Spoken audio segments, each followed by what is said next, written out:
So my topic is chapter number 12, part 4, basic to advanced JavaScript. Create reverse number with loop. Dear viewers and students, अस्सलाम वालेकुम, welcome back to my new video. और आज हम सीखेंगे अपने reverse counting. वो कैसे बनेगा, इसके लिए हम पहले तो इनपुट बनाएंगे। इनपुट जैसे हमने नेक्स्ट वीडियो में बनाया था, इनपुट होना चाहिए टेक्स्ट वाला इनपुट।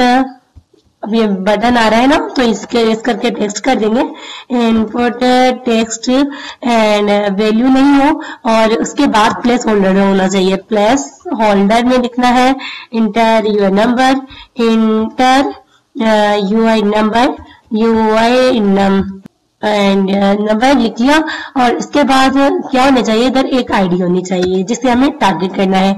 अब आईडी जो है वो हमने रखी, आईडी को हम कोई सी भी लिख सकते हैं। जैसे मैं कहूँ आईडी या 2 आईडी 1 लिख देते हैं। चले, आईडी हमारी 1 होगी। इसके बाद हमें बटन बनाना है, तो बटन बनाने के लिए हम बटन लेंगे। बटन का टाइप बटन होना चाहिए एंड इसका होना चाहिए रिवर्स काउंटिंग। बटन का नेम होना चाहिए रिवर्स काउंटिंग। रिवर्स काउंटिंग का नंबर, रिवर्स काउंटिंग मैंने लिखा है, आप नंबर्स भी लिख सकते हैं। तो ये बटन बन गया। और इसको जावास्क्रिप्ट में एक फंक्शन बनाते हैं, तो फंक्शन में से टारगेट करवाएंगे हम।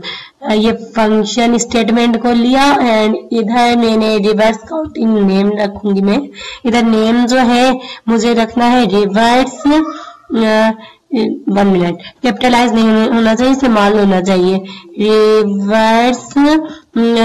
रिवर्स काउंटिंग नेम रखना है मुझे। इस फंक्शन का रिवर्स काउंटिंग नेम रख दिया एंड इसके बाद पैरामीटर्स को इरेज करवा दूंगी। और इसके बाद में डॉक्यूमेंट में मतलब एक वेरिएबल बनाऊंगी, let a is equal to, किसी भी नाम का वेरिएबल बन सकता है, डॉक्यूमेंट डॉट, जिसमें मुझे इनपुट को टारगेट करना है। Document dot gate element by ID, ID से ये जो आईडी है 1 मैं इसको टारगेट करवाऊंगी, ये जो मैंने इनपुट की आईडी उठाई है। और इसमें डॉट वैल्यू लिखूंगी क्योंकि मैं इस इनपुट में वैल्यू पुट कर रही हूँ, तो इसीलिए वैल्यू पुट करवाऊंगी, तो इसीलिए मैं वैल्यू लिखवा रही हूँ। तो उसके बाद वैल्यू हो गया और उसके बाद हमें लूप चलवाना है। फॉर का लूप चलेगा। रिवर्स के लिए हम बोलेंगे जो हमारा बी है वो कितना चलना चाहिए, बी इज इक्वल टू ए। मतलब बी क्या है, ए बी कब चले, जब ए आए। ये बी चले जब ए में कोई भी नंबर आए। अब कहना है बी कब तक चले, बी जो है वो आपको बताना है, ये जो लूप है वो बी चलना चाहिए जब ग्रेटर देन हो कोई भी वैल्यू 0 से, जब तक इसको चलना चाहिए। फिर उसमें मतलब रिवर्स के लिए हम बी इंक्रीमेंट नहीं बल्कि डिक्रीमेंट करते हैं, बी इंक्रीमेंट मतलब कि डिक्रीमेंट। इस रिवर्स काउंटिंग में हम डिक्रीमेंट करवाएंगे तभी हमारी ये शो होगी, अदरवाइज नहीं होगी। मतलब रिवर्स काउंटिंग शो होगी, अदरवाइज नहीं होगी।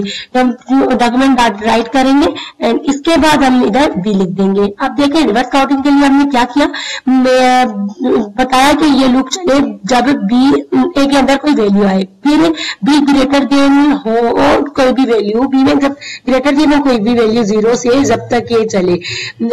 फिर बी इंक्रीमेंट नहीं करना है, इधर डिक्रीमेंट करना है। ये होता है, ये सारा मेथड होता है हमारा रिवर्स काउंटिंग का। अब देखिएगा हम 1 मिनट, अभी तो इधर ये रन नहीं होगा, फिर भी मैं आपको करवा के दिखा देती हूँ। अभी ऐसा कुछ रन नहीं होगा। क्यों नहीं होगा, क्योंकि इधर कॉल बैक नहीं किया, फंक्शन बन गया है बट इसको कॉल बैक नहीं किया। तो इस पर कंट्रोल सी से कॉपी करूंगी और इधर कर दूंगी, कंट्रोल बी कर दूंगी एंड इधर 1 minute on click is equal करना है मुझे। ऑन क्लिक जब भी मैं क्लिक करूं तो क्या हो, कंट्रोल बी, तो ये फंक्शन जो है रन हो जाए। इसके कंट्रोल एस कर दूंगी एंड अब मैं सर आपको आंसर दिखाऊंगी ये करके। अब जो भी मैं नंबर लिखूंगी उसका क्या आएगा, रिवर्स आएगा। देखिएगा अब मुझे मैं लिखती हूँ 30 एंड रिवर्स काउंटिंग को क्लिक करती हूँ, ये देखिए आ गया में बी आर लगाऊंगी। हर वैल्यू के बाद मुझे कामा देके बी आर बनना चाहिए, कामा एंड बी आर लिखा एंड इंटर किया। अब हम देखिए हर सारी वैल्यूज लाइन बाय लाइन आएंगी कि बी आर लग चुका है। अब मुझे 50 तक वैल्यूज चाहिए, तो मैं आपको ये रिवर्स काउंटिंग करके दिखाऊंगी। अब जो वैल्यूज आएंगी 50 से लेके देखिए 1 तक आ गई, 1 तक ये रिवर्स काउंटिंग हुई है इसमें। और अब हम इसको एक बार दोबारा से अब मैं आपको दिखा देती हूँ, रिलोड करवा के दोबारा से कुछ नंबर प्रिंट करवा के दिखाऊं। अगर मैं कहूँ 40 तक चले और इंटर करूं तो ये देखिएगा 40 से लेकर हमारी सारी रिवर्स काउंटिंग आ गई। बस यही मेथड होते हैं, मतलब यही मेथड होता है लूप का, जिसकी वजह से हम रिवर्स काउंटिंग में कोई भी नंबर ला सकते हैं एज ए इनपुट के जरिए। ये आपने देखा कि इसका लूप बिल्कुल उल्टा चल रहा है। इसमें लूप ने कहना है कि b is equal to a, जब b में कोई वैल्यू आए फिर b ग्रेटर देन जब तक चले, मतलब b जब तक चले जब तक इसकी वैल्यू 0 ना हो। ये उतना ही लूप चला है तो उसके बाद b डिक्रीमेंट करना है। कोई भी लूप जो हम वैल्यू डालेंगे वो डिक्रीमेंट करनी है। बस यही सारा तरीका है इस फंक्शन को रन करवाने का। आप इस बात को समझ जाए, जब भी हम इधर आईडी टारगेट करवाएंगे इधर डॉट वैल्यू जरूर लिखना है। डॉट वैल्यू इसलिए लिख रहे हैं क्योंकि हम इसको बता रहे हैं कि इनपुट में जो भी हम डालेंगे वो वैल्यू होगा। और दूसरी चीज के बस इसमें जब भी कॉल बैक मतलब फंक्शन बनाओ तो उसमें कॉल बैक जरूर करिएगा। और तीसरा कि ये जो आप वेरिएबल का नेम लिखो तो यहाँ आप नेम भी लिख सकते हैं। बस यही सारी चीजें होती हैं जिनकी मदद से हम कर सकते हैं, हम न्यू फंक्शंस बना सकते हैं।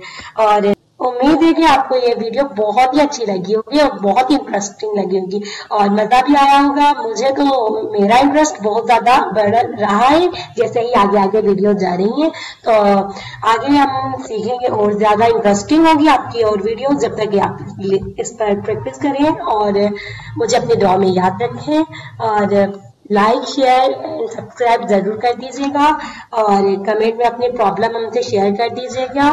मिलते हैं आपको नेक्स्ट वीडियो में, जब तक के लिए अल्लाह हाफिज।